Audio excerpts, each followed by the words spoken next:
Bismillah.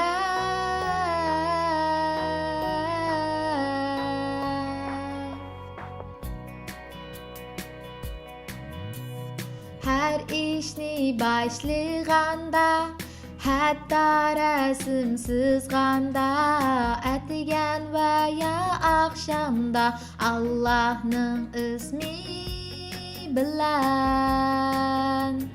Bismillah, Bismillah, Rahman va Rahim Allah bizga shundoq o'rgatgan Muhammad Rasulullah. Bismillah, Bismillah, Rahman va Rahim Allah bizga shundoq o'rgatgan Muhammad Rasulullah.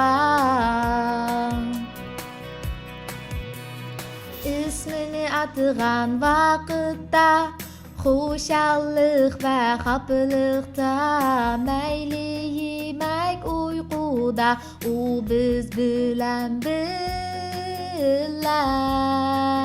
Bismillah, Bismillah, Rahman va Rahim Allah bizga shundoq o'rgatgan Muhammad Rasulullah. Bismillah, Bismillah, Rahman va Rahim Allah bizga shundoq o'rgatgan Muhammad Rasulullah. Qo'l yuyganda, o'qiganda, qach yuyganda, oshxonada, har bir kichik cho'ng ishda biz unutmaymiz hech qachon.